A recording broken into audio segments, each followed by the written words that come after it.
substation overnight knocked out power to that airport, forcing it to shut down for much of the day. So far, power is back on an interim basis. The airport is resuming a limited number of flights today before hopefully resuming a full schedule tomorrow. But the ripple effects of today's closure are massive. Just take a look at these stunning aerial images from this morning. Empty runways and parked planes at what's normally one of the world's busiest airports. Travel snarled for some 200,000 passengers on more than 1,300 flights worldwide.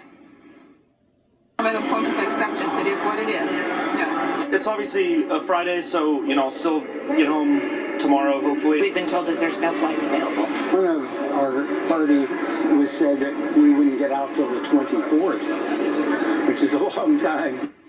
Earlier today, NBC News Daily was live with our correspondent Danielle Hamamdjian as one plane was finally on the move at Heathrow. And lucky us, Danielle joins us once again. So what's the latest out there, Danielle, at Heathrow? And talk to us about the impact on global travel from sunrise to sunset. Yeah, good evening from Heathrow Airport, and flights are expected to resume this evening. In the world of aviation, Clay, just a few minutes delay can have a ripple effect around the world. So you can imagine what 16, 17, 18 hours delay is going to do. There were 1,300 planes expected to fly in and out of Heathrow today. Friday is the busiest day of the week, and that amounts to 200,000 passengers, as you mentioned. But those are only those directly affected by this. There are thousands now stranded across Europe, around the world. Some planes had to U-turn minutes into their journey yesterday.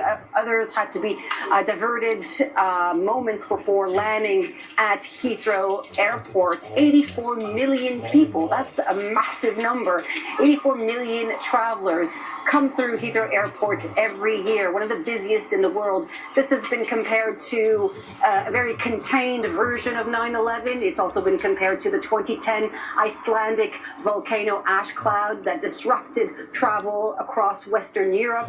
And as I say, clouds, the skies right now are clear. It is very quiet, but we hope that will pick up in the next few hours.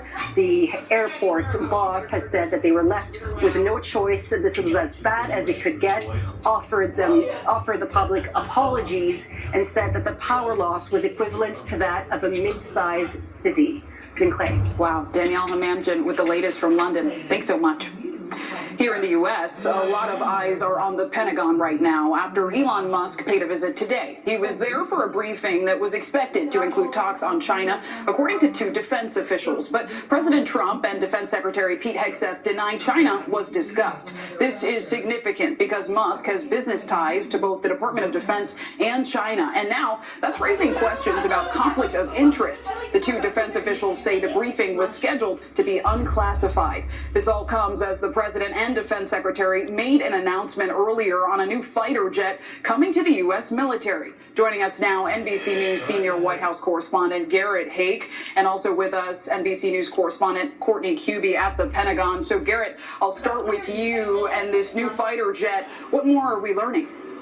Yeah, this jet is still in development. We learned about this contract today with Boeing to develop the next generation fighter aircraft. It's something that will be both manned by a human pilot and include a drone component. It will be called the F-47 in a nod to President Trump, the 47th president. Here was Defense Secretary Pete Hegseth talking up its capabilities in the future. Now we have the F-47. Which sends a very direct, clear message to our allies that we're not going anywhere, and to our enemies that we will be able to project power around the globe unimpeded for generations to come. Mr. President, this is a gift to my kids and your kids, to my grandkids and your grandkids.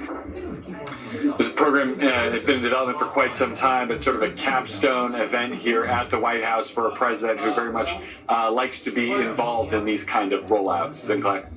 And Garrett, notably, during those Oval Office remarks, President Trump also spoke about his executive order to dismantle the Department of Education. He now says 2 other agencies will take on new responsibilities that had previously fallen under the Department of Ed's jurisdiction. Can you explain how that might work? Well, I could try, because there are certainly a lot of legal questions remaining here about the president's plan. He said today that he wants to move student loans to be processed and controlled essentially by the Small Business Administration, and that school-based nutrition programs and special education programs, he said, would move to the Department of Health and Human Services. Typically, you cannot either shut down a federal agency that was created by Congress or move core components that were defined by Congress without involving Congress. Obviously, Congress has had no role in this announcement from the president over the last couple of days. So these moves, while outlined by the president today, are almost certainly going to be challenged in court. And without congressional involvement, those challenges seem likely to succeed. Garrett, thank you. Courtney, I want to bring you in. What more do we know about that Pentagon meeting involving Musk, and explain the conflict of interest concerns here surrounding his businesses?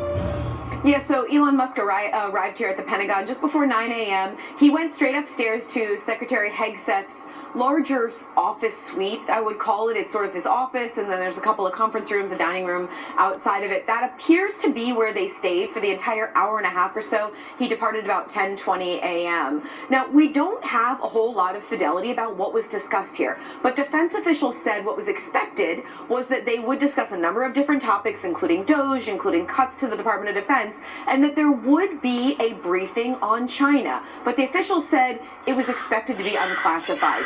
But here's where this all could be coming together with some of the reporting about Elon Musk receiving some information about operational plans, about war plans with China.